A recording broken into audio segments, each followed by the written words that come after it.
Live Before Lock show. We'll be taking you through the 10-game slate here, so a good amount of games to discuss all the finer points up over the next hour. I'm Chris Spags, joined by my pal, my Wednesday buddy, the baseball savant, the very snack-like Jake Hari. How are you doing, Jake? I'm doing well.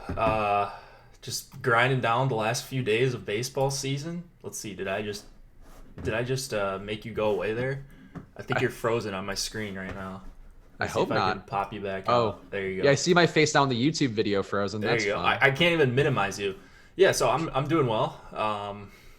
Preseason hockey is underway, That's right. so I'm feeling pretty good about everything. I also have the lineup builder up for. I have everything up on it. So, while I'd love to give away the premium product, and I'm sure talk about it a number of times today, I'm gonna go to the free version right now and show you guys. You still get implied totals and all that. Yeah, you can't give it away for free, but if you want a little taste for yourself, you can't get half off your first month of Osmo Plus. So go to osmo.com/join right now. Use that promo code Live Before Lock to get in there for half off that first month of Osmo Plus. We also have new packages that are $3.95 a week. That's about as cheap as you can get for any DFS product out there. Osmo talked a lot about it at length on the deeper dive right before us about why you wanted to make those packages for the casual players and people who just don't want to dive into the world of crunching that Jake and Josh and so many of our guys subject you to on these shows. So if you want to get in there, make it real easy on yourself. Go to osmo.com/join and check out those express packages because they will make your life a little bit easier. And I was actually going to do a quick plug for our guy Vots, who I saw as plug-in, working hard on NHL stuff. He's in the premium Slack right now. And you do get that too, because NHL has been one of the more profitable sports I know for people who are following. And that's in large part thanks to you, Jake. I mean, I hope so. I don't know. I had a really good season last year. It felt like we had a good group in Slack, and it sounds like based on the number of people that are asking me about preseason, everyone's excited for the season to start. So that is great news. I'm also excited as well. Looking to close out baseball pretty strong and pretty excited about playing on Fantasy Draft. I've been playing every day, and just watching my rake saved go up each and every day. I mean, ever since you learned about the glory of Hooters girls, you've been on board. I heard you That's right. talking about the photo and I saw in the email today Yeah. too. It was tasteful though. It was just a little photo. Yeah, Nothing. it was just a just spicing it up. Everyone, I could put all the football pictures in the world on there, but a Hooters young lady was I think she had a football in the picture, but She did. yeah. So I fantasy like how draft, you called her a young lady when she's probably older. she's probably than you. older than me, Like, but she's probably grinding to be a model like for 20 yeah, years. yeah, probably. I don't know. You don't want to say girl. No, Woman sounds old. It wouldn't like Hooters woman. I don't know. a grown-ass lady from Hooters who is Yeah. representing Fantasy Draft in the email. But of course, you should be getting the email too. Jake does a good job with that every morning, the daily game plan. But of course, Fantasy Draft is the presenting sponsor here of Live Before Lock, and we thank them very much for doing that. And of course, Fantasy Draft is the only rake-free daily fantasy site out there, and they bring the heat again with $750,000 guaranteed rake-free contest, the Hooters main event. Mhm. You are getting the main event of Hooters, which is any kind of event I want to be a part of. This is the largest and only rake-free contest of its kind you'll ever find for week 3. You'll never find another bigger one for week 3. So go check it out right now on fantasydraft.com. 100% of entry fees are paid to contest winners. And sign up at fantasydraft.com with the promo code AWESEMO, AWESEMO. Get your free 7-day trial, your first $1,000 in rake-free entries. And yeah, that's a big contest. Josh was talking about it a little bit on Live Before Lock. And if you're not doing Fantasy Draft right now, there's been some overlay in the tournaments. Obviously, Hooters is a presenting sponsor, so that helps them out. But really, you should go check it out because not just to help us not support the show, but for yourself and for your bankroll because a lot of people are winning money in easy ways. And there's a really big prize pool out there. Yeah, I mean, I've got the prize pool pulled up right now for the $25 Hooters main event, 100K to first. So that doesn't change. I think we're gonna fill it this week, and I think you should be getting in this tournament if this is in your price range. If you want to put a single entry in there, if this tournament is not in your price range and you're not a baller, don't worry. You can still ball on a budget in the $4 this week. 10K to first, nice flat payout structure. 10K, 7K, 5K, 3K, 2K. Top 6 get at least $1,000 in profit, or at least $1,000 for their first place prize or their top prize. They got a $1, 150 max as well. Got a little bit of everything for every price range. So I'm once again pumped to play on Fantasy Draft. I hope I make money this week. But I know even if I don't, I'll be losing less on Fantasy Draft than what I would be at other sites. That's looking at the bright side, Jake. But yeah, go check them out, obviously, and go check out Hooters too, because we want to make them a sponsor too. That's really the dream here. We're using Fantasy Draft to get to Hooters. I think that's the goal. And then we could talk about wings for an hour, and that'll make me real happy. But let's get into the slate, Jake, because we got a lot of stuff to talk about here, and some chalky pitching. That one of them, let's talk about the obvious one first, and then we'll talk about the weird one, because I don't get how this guy jumped up, and I'm wondering if maybe he'll drop a little bit. Let's talk Garrett Cole first, because he makes a lot of sense here. The top raw points pitcher by a very large margin. A stellar pitcher. I mean, we saw yesterday Justin Verlander, who there are some concerns. He got pulled a little bit early yesterday, or earlier than you would expect. Maybe they're saving their arms for the playoff run. And that's something I'm going to toss to you, Jake, because I'm curious your thoughts. But Cole overall, the floor is really good. The ceiling is still there as well. The strikeout numbers, almost a 40% K rate for him on the year. He has been just filthy in every possible way. Looks like a Cy Young guy. How are you feeling about Garrett Cole today? I feel great about Garrett Cole today. No pitcher within 8 points on DraftKings. I mean, just an exceptional play today. Of course, if you can fit him. So 12.8 is a tough price to get to, but we don't have Coors today. We do have a couple teams that are priced down or not priced up as much as we're accustomed to seeing them. And I'm actually finding myself getting over the field on DraftKings and Fantasy Draft. I got to 80% of my lineups with Cole over there on Fantasy Draft. On DraftKings, let's see where I was. I think I was in the 40% range or so. Actually, just slightly underweight. I was at 35%, and he's at 37 right now. But I would love to get, like Adam was saying on the deeper dive, I'd love to get as much Cole as possible. It's just going to be difficult because if you are playing the Twins with him, that's great. And your lineup's going to look awesome and it's going to project well, but a lot of other people are going to have that lineup or similar lineups to that. So just trying to get different with my Cole lineups, as I always am with these stud pitchers. And I hope to get 40-50%. If I don't, I'm not going to be too mad about it because you got a 13K pitcher on this slate. Yeah, so I'm at 75% Cole on DK, and the max 20 I'm doing today, and it just sort of I'm comfortable with it, honestly, because I just don't see the upside for everybody else. And we're going to talk about another guy who projects for the exact same amount of ownership on DK, who I feel much less good about. I just think Cole is in a class of his own. I was able to find ways to get there well enough. I mean, you're not getting full Atlanta stacks with Minnesota probably, and getting to Garrett Cole or even a Cubs full stack with Cole probably not happening. But still, like I found enough ways to get there that I'm comfortable with these lineups. And I think I'd rather be above the field on him because I don't think this is a particularly talented slate. Like I like Dinelson Lamet, but also not a guy who pitches deep and could struggle a bit. So Cole to me just seems like the safest with also the most upside. By far the most upside. Because even if things go well for Lamet, he's probably not getting to 6 innings. If he does, you're absolutely thrilled. But still, Cole could go complete game shutout here. It is the lowest total, one of the lowest totals you'll see all season for an opposing team. And he just looks great in every single way besides his price. And that's really the only thing holding me back from playing a ton of Cole. So on some other sites, I mean, on DK, it's not so much a thing because he's a little bit overpriced, but I guess the guy who would be the natural pivot to Cole on FanDuel and Yahoo in particular, and maybe Fantasy Draft, but no, I think the spread's big enough there too. But Jake Odorizzi, he's a guy I could see getting the FanDuel on Yahoo because I do think he has some strikeout upside. He's been good on the year. The strikeouts have been there for him. He's a bit overpriced on DK, but a 26% K rate, just a 1.2 whip, and going against the White Sox lineup, it was a 27.4% K rate versus right-hand pitching. Seems like a decent spot, but on DraftKings, like I would rather go down to Lamet. I'd rather go up to Cole. I didn't quite get there, but how are you feeling about Odorizzi today? Yeah, I agree. More viable on FanDuel and Yahoo. 9,300 is a pretty good price when you consider that you're getting a 12-1 price on FanDuel with Cole. So he's going to put you into a certain line of construction, whereas you have a little bit of flexibility with Odorizzi. And it's a good spot. You mentioned the strikeout rate for the White Sox lineup. You would expect Odorizzi to have a bunch of run support as the Twins tee off, hopefully on Ivan Nova. And it's not like Odorizzi can't get strikeouts. So, I like the play much better on FanDuel and then Yahoo. I can't remember what his price is even over there, but I think it's, under 40, 37. So he's okay over there as well. Yeah, the savings are much bigger than on DK, where DK, I think you can find that money relatively easily enough, and you just don't want to pay that price for Odorizzi.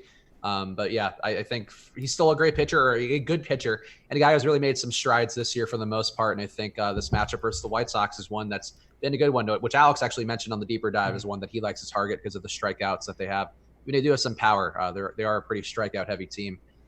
Let's talk about Shaun Lester because he is currently, and again, this could change throughout the course of the hour. The ownership projections do get more accurate as we go. But Lester projected for the same amount of ownership as Garrett Cole on DK. I did get him in lineups, but I kind of avoided those and went some other ways because I don't like what I've seen from him this year, and I do think there could be some power going the other way.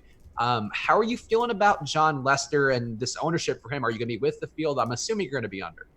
I'm going to be under. He just doesn't, like, there's not enough separation between him and the other guys in this range for me to want to play him at this ownership. So it's a favorable price. Like, he's still a solid pitcher, at least real life, at this point in his career. It's not like a terrible matchup, although Suarez and Aquino are really scary, and maybe even some of these other righties in the lineup. Irvin's kind of nasty too. Yeah. It's not like it's just a cake spot like a righty versus Detroit or something, and he's just underpriced. It's still going to be pretty difficult. He's just like he's like a 9K pitcher, and he's priced at 8,200 today. So you're getting some nice savings there, but the ownership just makes it very unappealing. I have right now on DraftKings 7% Shaun Lester. Unless his ownership gets cut in half, I don't anticipate getting a lot more than, I would say, like 10% of him. Yeah, I mean, he projects okay as a value, and I get that. But on the year, I mean, he's getting hit pretty hard for a guy at that price point who's going to be so chalky. An 8% barreled ball rate, giving up a good amount of hits, a 1.5 whip, and a 290 batting average. Hard contact as well as there, 38% hard contact, which is up from last year, or rather a 2-year rolling sample size. So I think there are enough signs for Lester. And as you mentioned, that middle of the order, Suarez hits lefties really well. Aquino in a limited sample size hit lefties really well. Same thing with Irvin, who has a little bit longer sample size. These guys all over a 252 ISO for all of those guys. And then Iglesias, Casali, those guys can hit lefties as well. I just don't think it's a great spot for Lester. And I think the ownership being this high, that's the most obvious leverage spot to me, even though the run total isn't that great. Yeah. I like actually the red stack on DraftKings a little bit, and Fantasydraft I got to one red stack that I think is pretty appealing. You mentioned the guys that I'm interested in: Suarez, Aquino, Irvin. You can play Votto against anyone. He's not a great hitter, at least he hasn't been this season, but lefty for 4K. I don't mind that. So I like a 4 or 3-man red stack if Lester's going to be the tied for the chalkiest pitcher on the slate. Yeah, I agree. I think the Reds have enough power. I mean, certainly they are getting a bit of a park downgrade. I guess, I think it's a downgrade, but at best a lateral move with the wind kind of swirling a bit at Wrigley today. But yeah, I would agree that it's just a nice spot for these guys going against Lester. They're very obvious leverage. Certainly Lester, as Jake mentioned, is a good real life pitcher who does limit damage fairly well. He's given up a 167 ISO going back to last year, so not a ton of power given up overall. But still, the Reds have guys who have been big power bats and are at least competent hitters out there. So a mini stack at least I think should be in play. Yeah.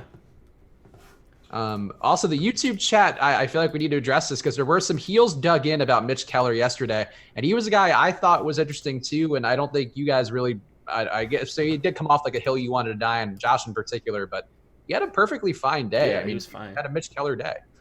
Yeah, well, someone was in chat saying, I can't remember who it was, probably trolling, just saying that, Keller sucks and all that. Maybe just trying to get the ownership lower for himself. But no, we had extra time, and Josh and I came to the conclusion pretty quickly that Mitch Keller does not indeed suck. And I think he went out there and had 7 or 8 strikeouts after a rocky first couple innings. And he was 7 Ks, 6 hits. Yeah, so that's what he does. He struggles with walks and hits, but he does have strikeout upside, which I think is what you're looking for in DFS.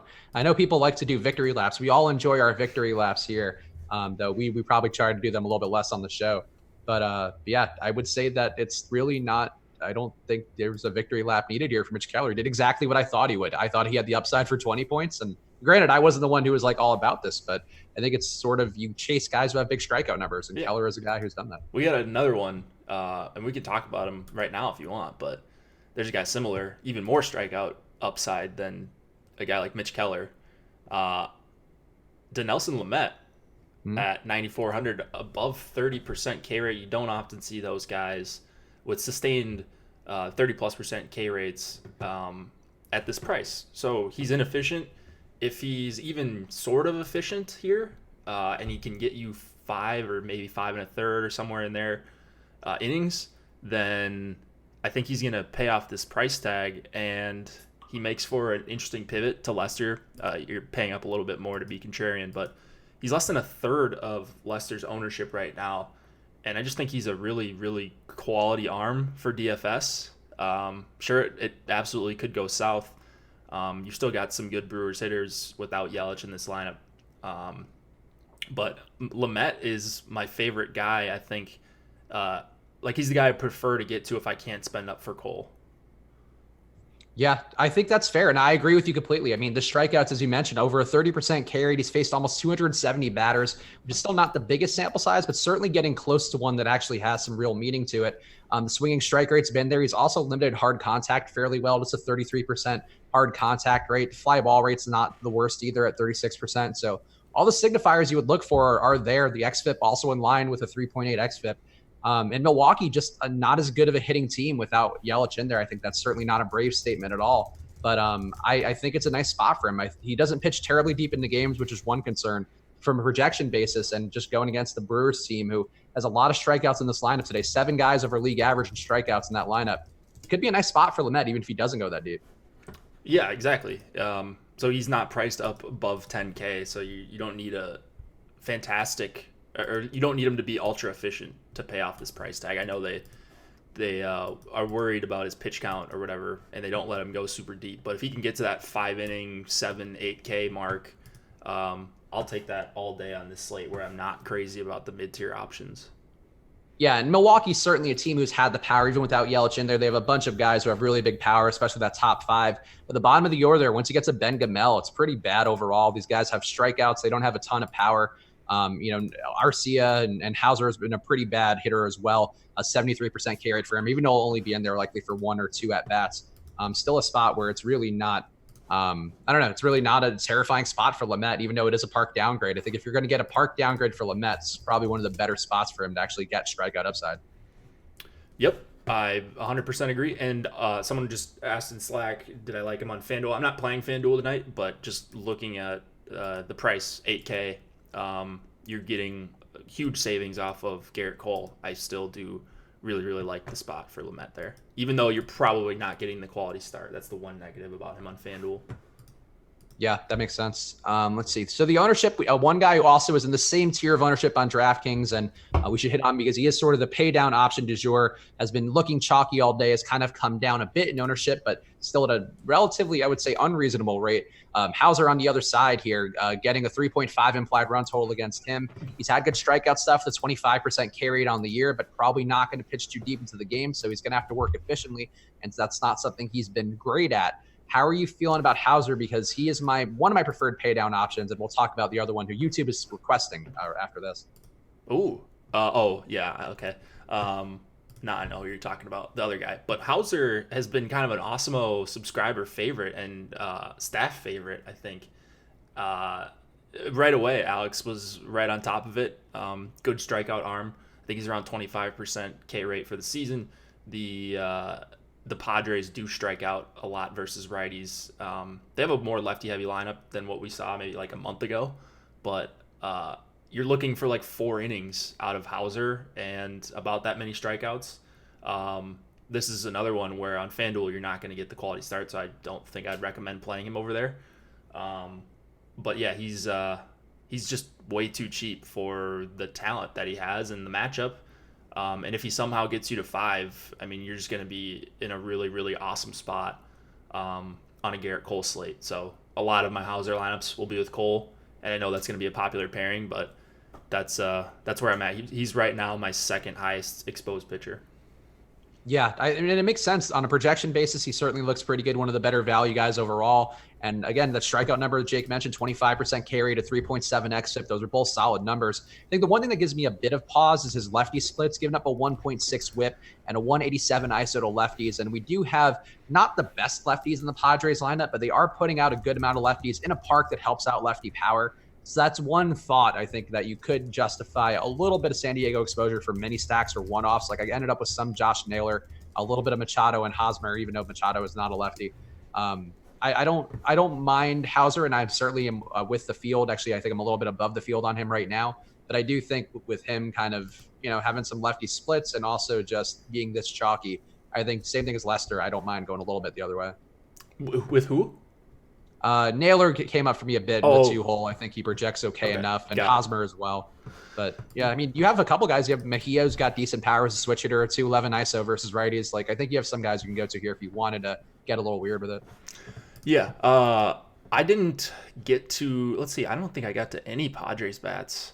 I would have liked to get to maybe a Padres stack on Fantasydraft where it's the contests have less entries, so I might be one of only a handful of people that have a Padres stack, and you can 6-man over there, which I like if you're going up against a chalky, cheap pitcher. So that might be a spot where if you're hand building and you've got another lineup or two, maybe consider the Padres stack if Hauser's ownership looks super high on DraftKings after our next update, because it's going to be similar between DraftKings and Fantasydraft. But yeah, not getting to Padres stacks right now in my 150 on DK. Yeah, no, that's fair. To me, when I see a lefty split in the park that helps out lefties, I'm like, all right, well, that could be something that's worth a little bit. And certainly not much. And Hauser is not one of those guys. He's not like a Zach Eflin, who I'm sure we'll talk about in a little bit. Was like really appreciable lefty splits over a large amount of time, but still 213 lefties faced, and he has given up more production and more power. So I don't know. I think it's just a thought for tournaments, Sure. but not one to have a lot of, because there's really no ownership at all on San Diego. Right. All right, let's talk about Spencer Turnbull, the main event here, of course, the one that everybody's been waiting for. He is a guy who's cheap. He's also a guy who's limited power fairly well on the year, just a 151 ISO allowed going back to last season. Only a 6% barreled ball rate this year and a 2.4% home run rate. Those are all positives for him. Still not a great pitcher, not a great strikeout guy, which is a 21.4% K rate, but he's so cheap, and the Indians maybe not putting out their best lineup today. A lot of guys here with strikeouts, 6 guys over league average in strikeout rate. Jake, how are you feeling about Turnbull here in this spot versus Cleveland? I got to double the field right now on DraftKings, which I don't think is unexpected. That's just kind of the style I play. I like to pay up for bats. I actually do like Cleveland. We'll talk about them when we get to bats. But Turnbull, I don't think is a bad pitcher at all. You mentioned the K rate. That's pretty decent for a guy priced at 4,500 on DraftKings. So he's just really necessary on a slate like tonight with Garrett Cole, as I mentioned, with Hauser, even cheaper and less owned. So he makes for a really decent pivot. It is a way tougher spot for Turnbull compared to Hauser. But if he does anything close to what he did last start and he's fully stretched out, then you're going to be in a really, really awesome spot. So it's mostly just a price play. I don't think Turnbull is actually that bad. You mentioned him limiting power. And if he survives a few innings in this game, it's very likely he's going to pay off that price tag. Yeah, again, you're looking more for him to hang in there because he's not going to give you much in the way of strikeouts. He just has that 21% K rate. The Indians also under league average with a 21.9% K rate versus righties, and this lineup they have today isn't much worse in any way. So you're not going to find a lot of that fantasy upside we'd like to find with the Mitch Kellers or the Dinelson Lamets of the world who actually can get you strikeouts. Turnbull just needs to survive and hang in there. And Cleveland, I think, they're playing for something, but did you see yesterday, by the way, did you have any Jake Bauers? Because I saw one guy tilting in the premium Slack, and he didn't get in that bat, but he started. What was that? Yeah, what was that? I was looking at the box score on MLB.com. What happened? I don't know. I assumed it was that the pitcher came in and they changed hands on the pitcher before he got to his at bat because he's down in the order, but I can't even confirm that. He must have gotten hurt in the field or something. Could be that too. That would be more logical. But someone will tell us in Slack or in YouTube chat or something. But I saw that and I was like, well, there we go with our. What are people saying exactly, Jake? About? I must have made a good point. Nice. So I must have made a good point. Wow, that's great. Too. I mean, and I can't even recover from that. People are agreeing with me in chat. But no, I had a bunch of Cleveland, so I was keeping an eye on what was going on, and it's just the worst when you scroll through and you see like 2 of your guys got pinch hit for. But it was the second inning, first inning, something like that, and I already had a guy pinch hit for. I was like, fantastic. One of the lower, I I think he was one of the lower owned guys in the stack too. And I was like, Yeah. that's just how my baseball season's gone lately. It was the same for me where I had Bowers and then the 0 from Lindor, which happens. It's baseball. Like I'm not, there are people trying to bury Josh for that too. Look, I get he pissed you guys off with the Keller take, but Lindor getting a 0, that happens. He's a great leadoff hitter. You're not banking on that too often, but yeah, the Lindor 0 and the Bowers sub out really killed the Oscar Mercado like big day, which not my favorite. Not my favorite. Yeah, dude, Lindor smoked me last night. I think I had like over 50% of him, and that did not work out well. Probably shouldn't have made that big of a stand on a 14 game slate, I think it was. But yeah, Kevin Z in chat, more tilting than Lindor's donut. Yeah, but I swore off Lindor for about 22 hours, and now I'm right back there. So we'll see. I've been craving Lindor for a while because like when whatever it was last week, I was gonna pick Lindor 2 straight days where I just didn't do it. And I was like, I want to keep playing Lindor because he's so good. And then I've been chasing, and that was my mistake. And also taking Josh's other home run pick was a mistake. But speaking of, you're at the halfway point of the show. We'll close the loop on pitching after we do our dong picks real fast. But yesterday, I don't believe anybody got one, right? The Cruz and Garver, I don't believe got one. Cruz, I even said before, or right after I picked him, that he was going to get intentionally walked. And it was either first or second at bat, there was like a guy on first. No reason to intentionally walk someone. And the coward White Sox intentionally walked Cruz. Probably smart, actually, but cowardly to me. Oh, I agree. I'll tell you one thing that also tilted me because I couldn't talk about it on the show on Monday. So like, it was a weird timing for the slate, and I was like, I had to go do something, and I was like, I want to get my pick in, but I believe in doing it after you guys get yours in. So I had to go for a second, and I was going to be Eduardo Escobar, and I would be doing the pick rate thing right now. I'd be in second place still, but instead. I know that's a little tilting. It was because I was just I tried to do it the right way, but that's baseball for you. Live by the unwritten rules and you get burned time and again. But update on the standings: Josh still first place in pick rate, but Emac still first place overall with 31 total dongs. Jake just behind him at 30. Josh behind Jake at 28. I am behind Josh with 24. And the pick rate is about as close as you can get for me, Jake, and Emac. Jake is currently leading that threesome that we have going, 21.8%. Emac 21.7%. I'm at 21.6%. So that Escobar home run would have been real helpful. But Jake, you know what? I'll let you go first because that's the kind of supportive show we have. I will take Francisco Lindor. Okay. I like it. Put it right back in Josh's face. Yeah. So everybody hates Lindor. I mean, well, not everyone. He's getting ownership, but hopefully people are down on him. He's priced up a little bit. Like he had an egregious price yesterday. I think it was like 4,800. Just shouldn't be the case. Or maybe it was 2 days ago.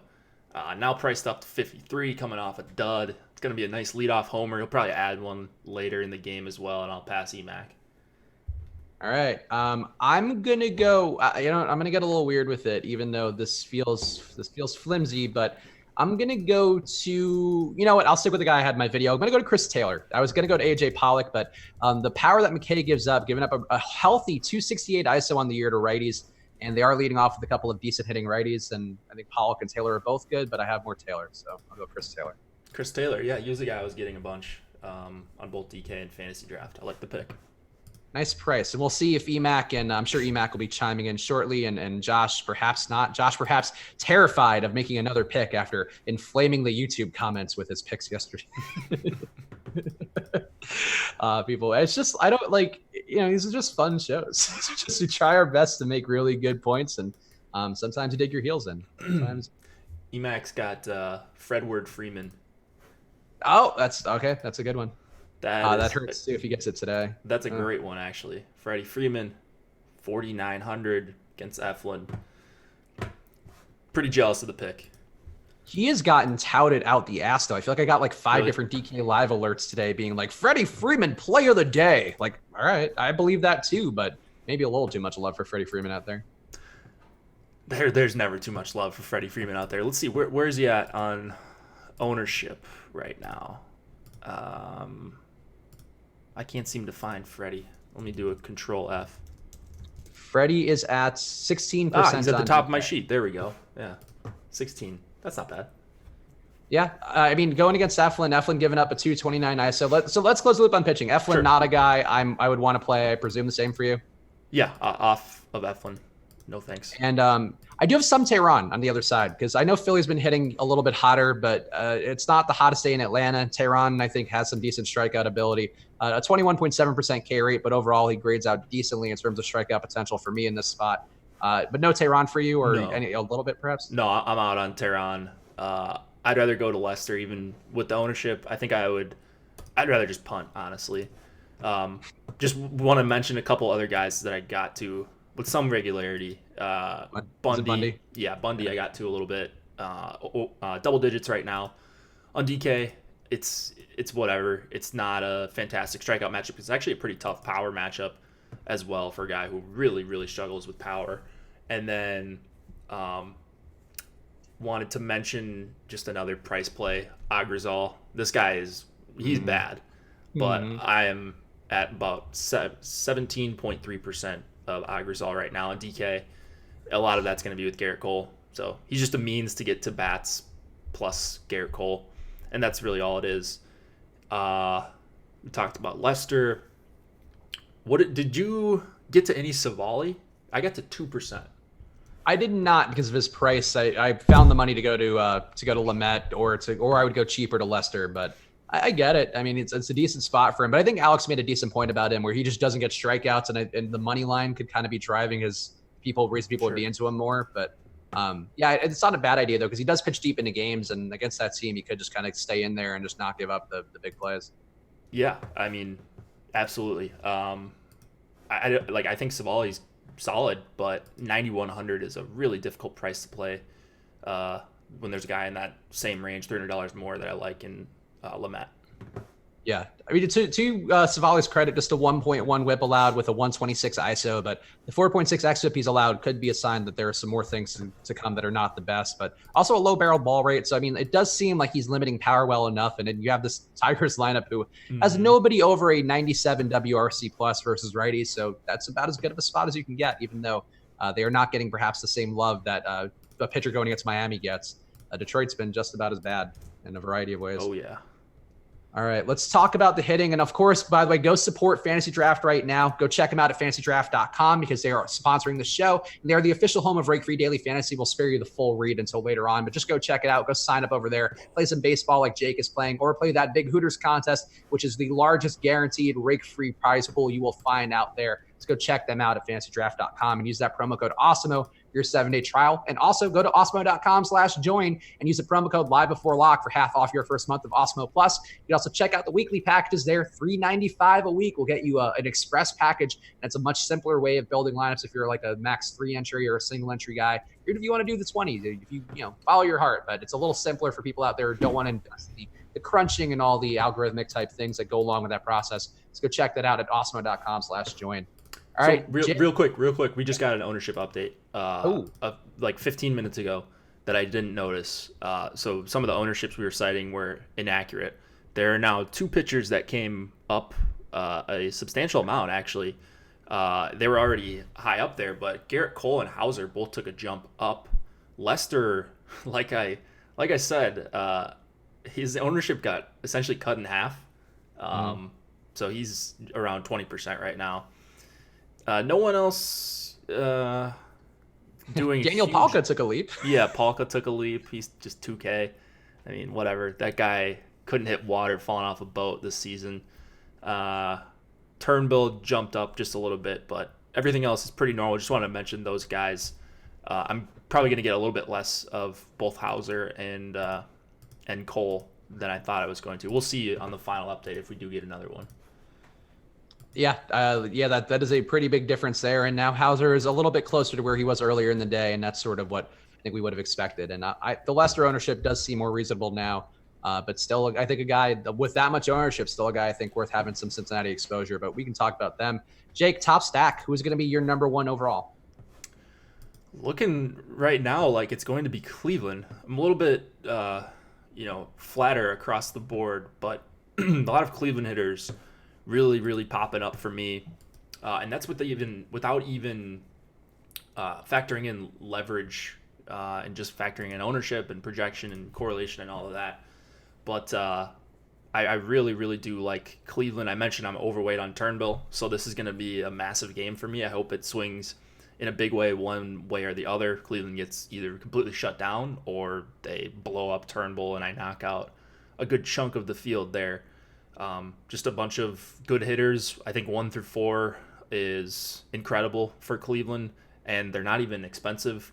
I don't know why Carlos Santana is going a little bit overlooked. He's at 5% ownership right now on Draftkings, and I think that's just a great price for him, especially against a chalky pitcher. The guys in the bottom of the order are cheap. You can fit them with Cole to a certain extent, and then one of my favorite hitters on the slate is leading off, and he's the highest price hitter in the lineup, which I love because that's going to deflate his ownership just a little bit. Yeah, I mean, Lindor, he's certainly due for a bounce back after the 0 yesterday, but really just been a good hitter all year long. And even though Turnbull does limit power again, just giving up that 151 ISO, Cleveland is one of the teams that project to be or have the best chance of being a top stack today. I guess technically the biggest differential, second biggest differential rather, between being a top stack and their ownership right now. So it is logical to do Cleveland, and I did get there too. Maybe not as much as you did, but one that I think is still worth getting to. But I'll tell you the team I got to. This is not going to be a surprise. Minnesota is going to be one of my top exposed stacks on the day. Obviously going against Nova and Carson Fulmer is the other guy opening, I believe. Nova's the opener and Fulmer's the long reliever. Is that how it is? I think you're right. Yeah, I'm seeing Nova as the starting pitcher. Yeah, I think it's supposed to be Nova for a few innings and then Fulmer. Even though Nova's gone pretty deep into games, I think the assumption is that that's not going to be the case now.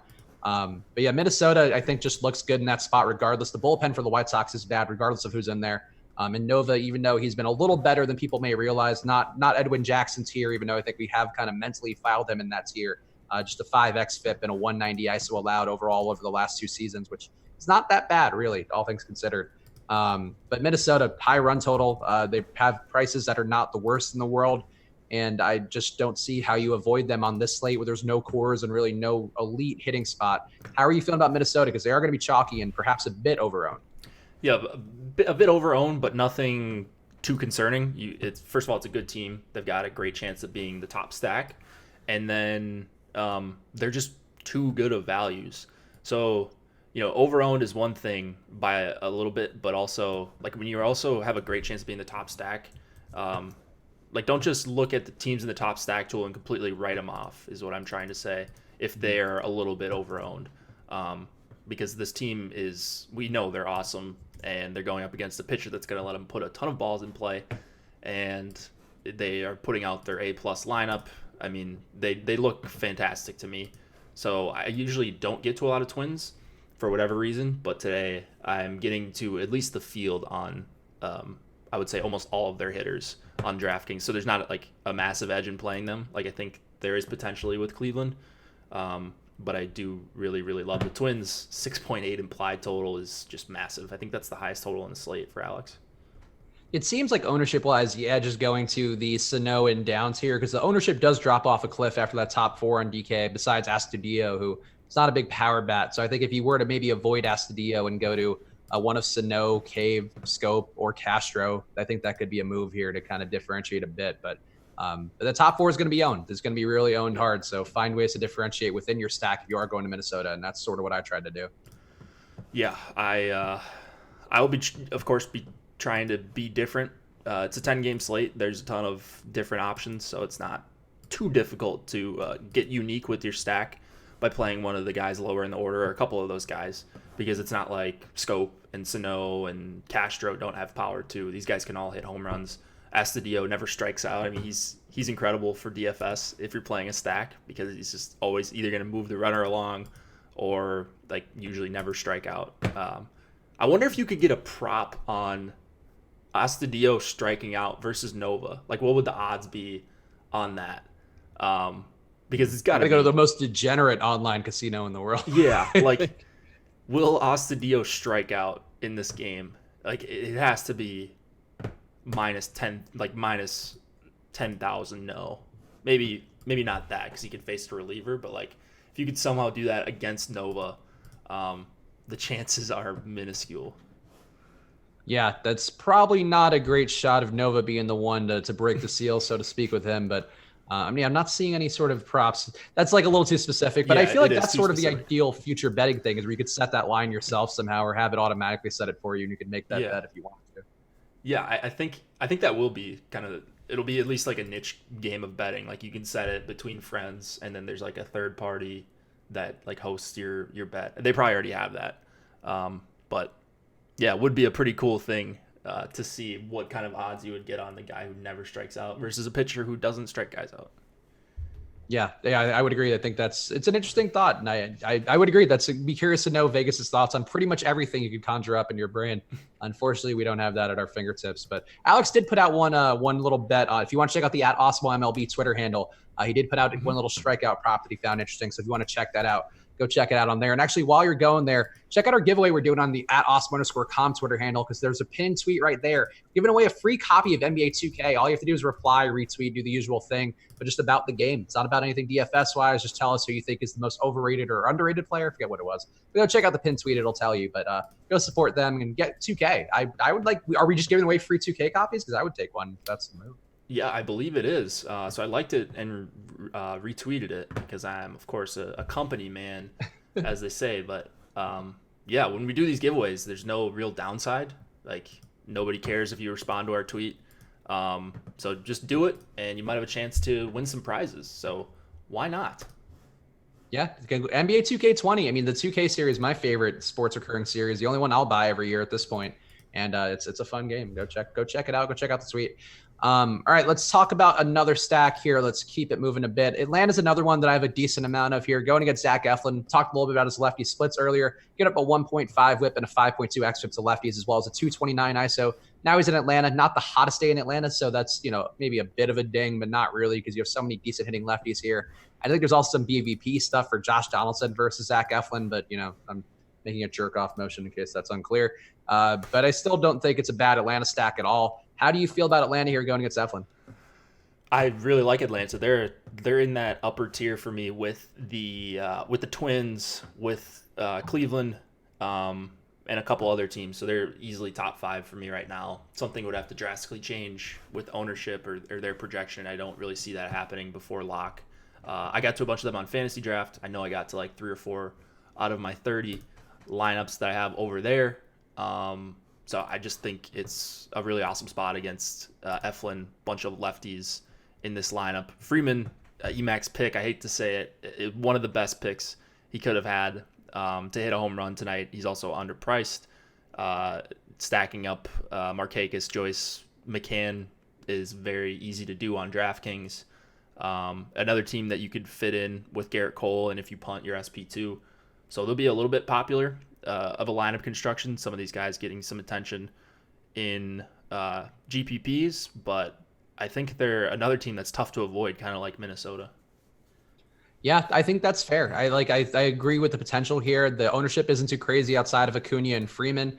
And I think, Freeman, we talked about him. It's a great pick by EMAC. And as Jake mentioned, it is a strong play for him against some of these Philly lefties who all tend to struggle versus lefty power. It's just a nice spot for him as a one-off. And yeah, I think you could even go in Nick Markakis, even though he kind of was injured for a while, kind of fell out of the order. Not a big power guy historically. He has shown a bit of an uptick in power this year. And Matt Joyce, too, a guy who does occasionally have some power as well. You have lefty bats in here who can do some damage. So there are ways to stack it up and also be pretty low owned. Who is going to be your who else are you getting at the top? Right. I don't know. Maybe your number 2 overall, but I feel like we could probably cover that with one of these teams. Yeah, so Atlanta's probably top 3 with Cleveland and Minnesota for me. I'm getting to Boston quite a bit. I don't think that's going to be a shock to anyone. It feels like I always get to Boston. Samardzija, maybe even a guy that people are considering in tournaments. I'm not. The strikeout match was bad. I don't think he's very good at getting strikeouts. It's a 5.4 implied total against him. The 55-degree weather is what's keeping the total down for Boston here, and that's also what's keeping some of the ownership down. So you're getting Benintendi in the teens, the low teens in ownership, and it's not like the A-plus lineup here for the Red Sox with no bets and no JD either. But I still think they're all really good values, and 5.4 is still a pretty good total in September baseball. That's got to be easily top half on the slate, probably more like top 6 or 7 if we just look at each team's total on Alex's lineups. So I like Boston. Samardz's another one of those guys that's going to let you put the ball in play, and there's still a lot of quality hitters in here. And the big lefty split's another guy too. I mean, obviously every pitcher is going to generally be a little bit worse versus the opposite hand, but a 5.4x FIP and a 228 ISO given up, even though he's pitching in San Francisco a majority of his time. So this Boston lineup today, very lefty heavy. A couple guys like Devers in there who are not going to be owned at a pretty steep price, but have a ton of upside and have hit righties really well. 247 ISO for Devers versus a righty. I think you could even go to the Brock Holt, Mitch Moreland tier, Jackie Bradley. These guys have decent power versus righties, and it could be a spot where Boston, I agree, think they could go off at very low ownership, and they're not playing for anything, which I do think we talked about this a couple shows ago, where sometimes, I tend to go like, oh, they're not playing for anything. What does it matter? But they're still getting at bats, and they're clearly playing for something. And I think the fact there isn't JD and Mookie Betts out there, this is a lot of these guys' opportunity to actually make some noise. Yeah, exactly. And that just makes them way cheaper when you get unexpected guys in the lineup. So good to see. I'm in on them. Let's go on to one that I got a little bit of, which actually, here's one which I think you might have gotten some of too, based on how we both kind of approach the lineup sorting. Pittsburgh going against, I don't know who the opener is, but Tommy Milone is the projected long reliever. And I think this is the reason why I'm getting them. Well, I guess no, the projections are why I'm getting them, but a reason I was okay with it. Malone giving up a ton of power, even though he's pitching in Seattle a lot of the time. He's got up a 248 ISO overall over the last 2 seasons, and most of which is coming over the last year. A 10.1% barrel ball rate. Pittsburgh, not a great power team. No Josh Bell in there, but you still have a couple guys who have some dangerous power. Brian Reynolds, Jose Osuna, Elias Diaz, I'm also getting a bunch of because he's a cheap catcher option and also benefiting and projects okay with randomness on. How are you feeling about Pittsburgh, and are you getting any? I like Pittsburgh. I'm glad you mentioned them, actually. So I mentioned, let's see, Minnesota, Cleveland, Atlanta, Boston. Pittsburgh is actually, I would say, the 5th stack for me. So I'm right there with you. I love targeting against Tommy Milone. I believe, I'm trying to pull up his page on Fangraphs, but I believe he's still giving up 2 home runs per 9 on the season. Yeah, 2.02 home runs per 9. Doesn't walk a lot of guys. It's a bad strikeout matchup for Milone. And Pittsburgh's just, like, they look way underpriced to me as well. Newman and Reynolds, I really like leading off. I know Moran's going to be a somewhat intriguing optimizer play. I don't even mind playing him lefty-lefty against Milone. So I really, really like the top 3. Ozuna's got some power. And then you get a $2,900 catcher in Diaz, who isn't too bad either. I just love how this Pittsburgh stack sets up. I'll be pairing them a lot with the other 4 teams I mentioned. Yeah, solid value for Pittsburgh. And how are they on the top stacks tool? So they're pretty level with their chances of being a top stack on the top stacks tool. But that power that Jake mentioned that Milone gives up, very high home run rate for him on the year, giving up a 5.5% home run rate. And again, the high barrel ball rate, high isolated power. Everything does look like Pittsburgh should have a shot, even though they haven't been a great hitting team versus lefties on the year. And the bottom of the order kind of looks dire with guys like Kevin Kramer in there, who's not been good in a very limited sample size and not very good in the minors either. I think there are some pitfalls here, and maybe more of a mini stack situation, but I think they are worth some exposure. Yeah, 100%. I'm right there. Chalk City. Let's see. We just got a message in Slack. Chalk City, Atlanta, Minnesota stack, too chalky even with Savali at SP. No, that's not. You're differentiating with Savali, I think. I like Lamet better there if you can fit him, but no, it's hard to get duped in MLB DFS. We talk about ownership all the time, but I don't like you're just, it's going to be really difficult unless you're playing that in a super large field tournament. I wouldn't be too worried about that on a 10-game slate. Yeah, I think generally for most of the DFS sports, really only trying to make 1 or 2 pivots, and that could be in the form of your stack or your pitcher. And yeah, Savali, I think on FanDuel, not going to be a guy who's going to be very well liked there or very well owned there. But yeah, I think we do kind of tend to think, or at least collectively, we all tend to overthink ownership a bit sometimes. But like Jake mentioned, unless you're in that this 500,000 person, 250,000 person fields, really not as relevant as people may treat it sometimes. Exactly, and yeah, so I usually reference that because I oftentimes play those. But if you're playing that in single entry or 3 max, I don't think you need to worry about that too much. Yeah, I would agree.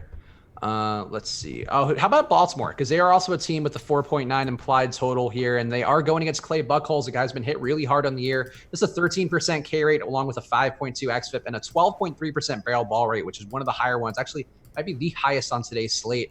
Baltimore, not I think their best lineup overall. It would have been nice to see. Who's out of their lineup that I wanted earlier today? Crap, now I'm forgetting. Renato Nunez not in there, who I thought was a pretty solid value, who had some power upside. But still, you have enough guys in there. Shit My Money talked a little bit about Austin Hayes on the deeper dive.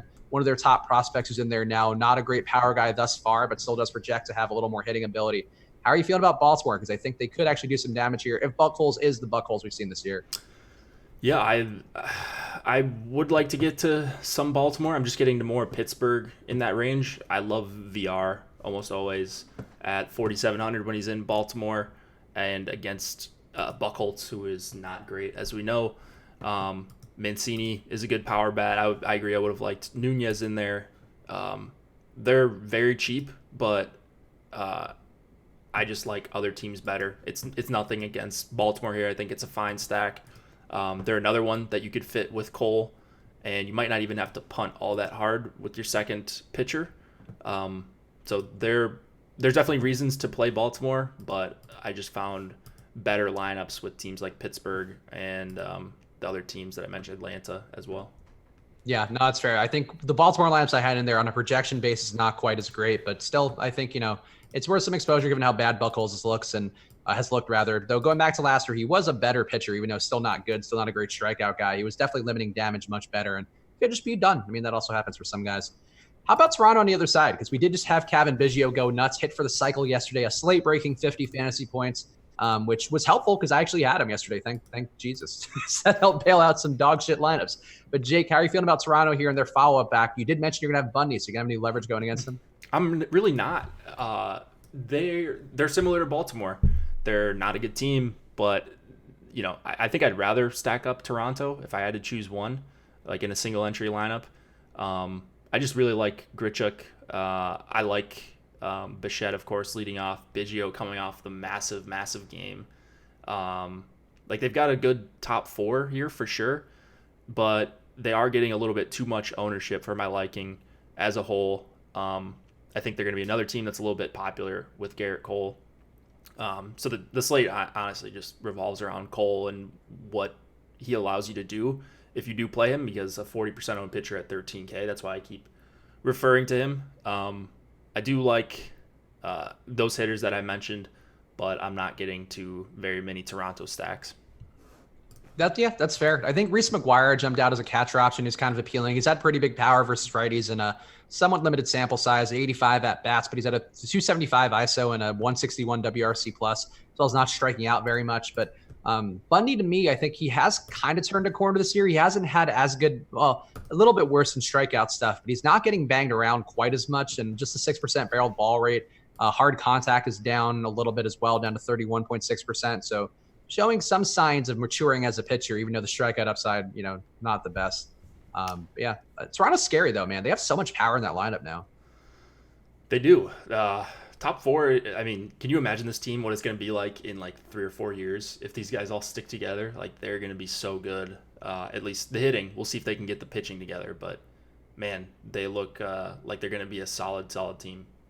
Yeah, they have some light Houston potential up in Toronto, which I think is interesting, but just a ton of good power hitters. And I think Adam was saying on the deeper dive that they have, 8 of the hitters in the lineup are over a 180. Yeah, that's what it is. 8 of the hitters in the lineup are over a 180 ISO or a 177 because Derek Fisher's a little bit lower, but really nasty power. And again, a park, which is going to help out as we saw yesterday. Could be a spot where Toronto maybe still has that potential, even though they are fairly owned. Who else are you getting, Jake? Anybody else that we need to hit on who's important? Actually, one team we should talk about is the Cubs. How are you feeling about them?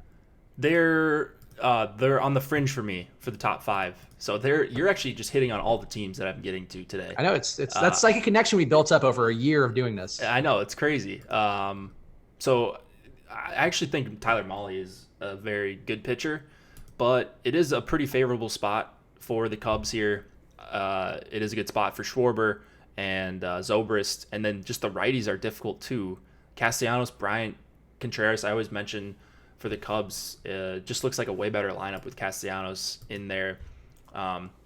If you want an added bonus, they're fighting for a playoff spot, so they're probably not going to take out their guys unless the game gets out of hand. But if the game gets out of hand, then they hopefully already did their jobs, at least the guys you played in your stack. So I wouldn't be worried about them if you are looking for a little bit of a tiebreaker there between them and another team. Yeah, I like the Cubs here. Not going crazy with them, but they are a team that I am stacking up with some regularity. Yeah, the team total for them has come down a bit throughout the day, which gives me a bit of pause, but still, the lefty splits for Molly really bad, giving up a 6.5x FIP over the last 2 years to lefties. And you do have some really strong lefty power. Kyle Schwarber was a guy who I've heard him talk about on pretty much all of our shows today. Decent price for him, and certainly a great power hitter in the cleanup spot for the Cubs. And then you have Ben Zobrist, who's also a decent hitter, not a great power guy, but still can do some damage, get on base, and make Tyler Molly uncomfortable right away. I think Molly's not that bad either, but when you do have some competent lefties here, even Jason Hayward going down the order, pretty good hitter there and has had a pretty solid year overall. I think it could be a spot where Molly just gets blown up and really not a lot of ownership on the Cubs, especially the bottom of the order. Once you get to Contreras, it looks like they're just not owned at all. Yeah, I love when stacks are like that. One or two low-owned bats in an otherwise popular stack, and I'm always in for that. Pedrito PR asking in the premium Slack, in a single line for FanDuel, which pitcher would you take, Cole or Lamet? Give me Lamet there. Damn it. Wait, did we agree it's Lamet, by the way? Because I was saying Lamet initially, Lamet. and I feel like we landed on it being Lamet, and then now we're back to Lamet, and I'm just thrown for a loop. It is Lamet. At least I listen to what the other guys say, and they all say Lamet, so whatever. I'll just go with that. I only know my ideas of other people's ideas. That's one of my favorite quotes. But yeah, I think it would be Lamet just because looking at how it sets up on FanDuel, if you play Cole, your highest projected teams are going to be Twins, and that's great. Twins and Braves probably. But you could get, you could do like a Boston, Minnesota stack and be way different than the field if you play Lamet. So that's the thing, just more of an ownership thing in a single entry. They're both fantastic options, probably two of my favorites on the entire slate.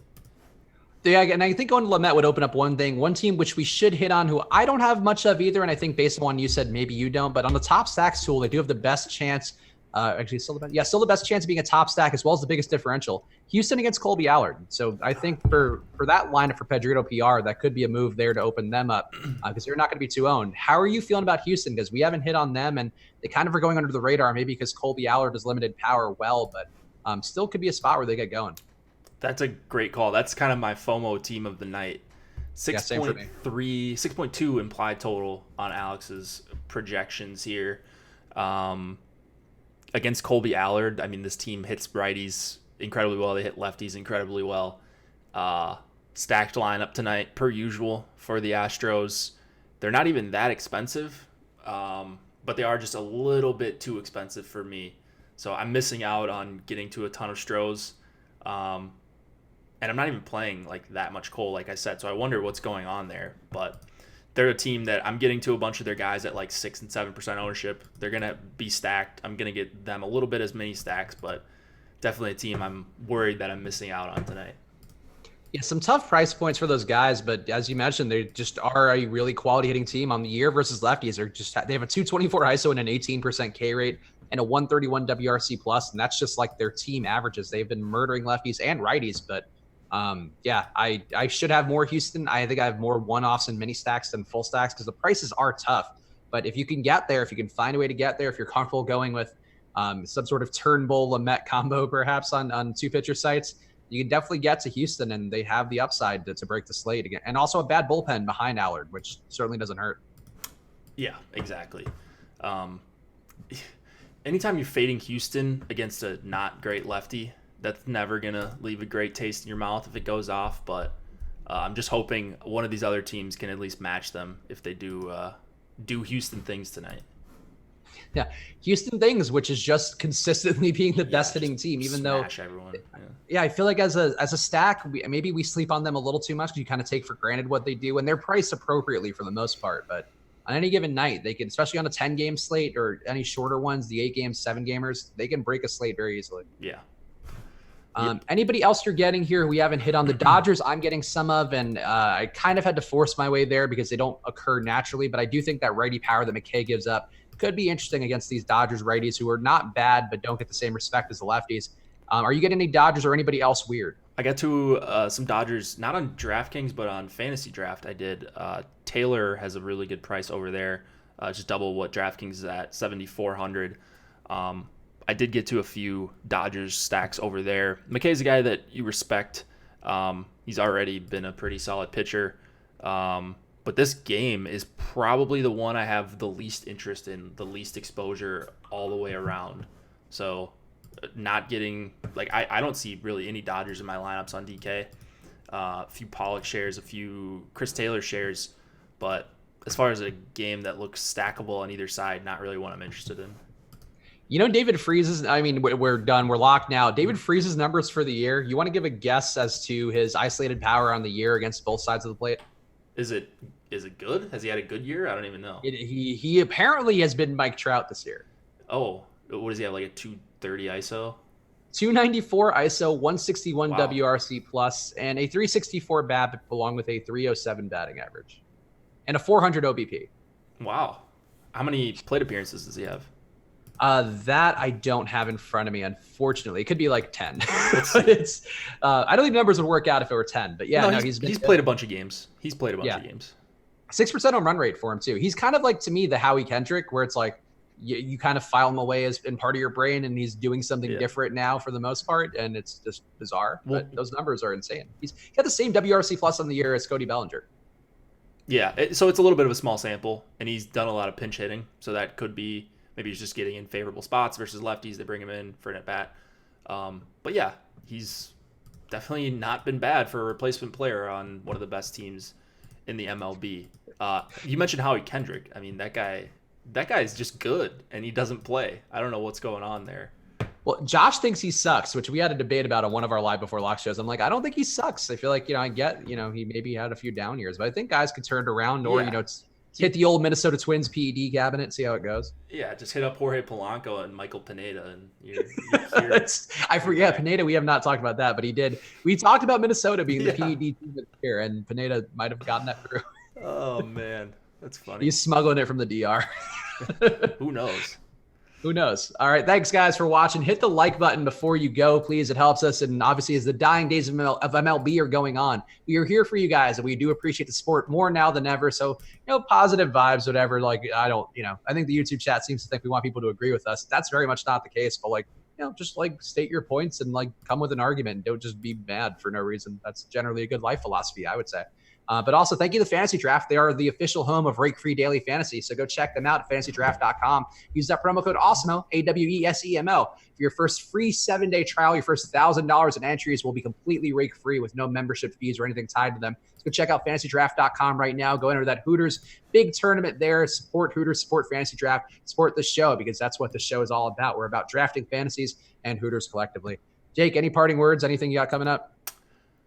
Nothing crazy coming up. Just wanted to reiterate that Fantasy Draft has rake-free fantasy, so you should be playing over there. Rake-free DFS, I should say. I'll be looking forward. I'm going to start building some preliminary lineups in the next couple of days for NFL Sunday. Pretty pumped about that. Going to get in the $1 and the $4, and who knows, maybe even the $25. Maybe not max in that one. Football is not my best sport, but we'll see. I usually get pretty confident in myself once I see the lineups starting to be made on Sunday morning. I'm like, man, this is the day. And doesn't always work out for me, but maybe this time it will if I enter that $25 100K to first. Just play Josh Allen. That's all you have to do in the world of NFL DFS. That's all everybody knows. Yeah. I've got him on a couple season-long teams, but I haven't played him a ton in fantasy yet so far this year. Oh, yeah. Also, is it Live Before Lock with PGA today? I feel like Josh usually plugs it. It is. 9 Eastern. Of course. Is it Ben and Jason, I presume? Yes. Okay, Ben and Jason, tune in here, subscribe, hit that notification bell. Those guys were two of the best people breaking down PGA for you every single week, and they had their Live Before Lock show coming up in a little bit. So subscribe, hit that notification bell, the second that they go live, and say hi to Ben. Ben always sassy. I enjoy Ben. Ben's content is great. So go support those guys, and Jason as well, but Ben makes me laugh. So go support those guys, and we'll be back with you again very soon. Good luck, guys. Enjoy your night.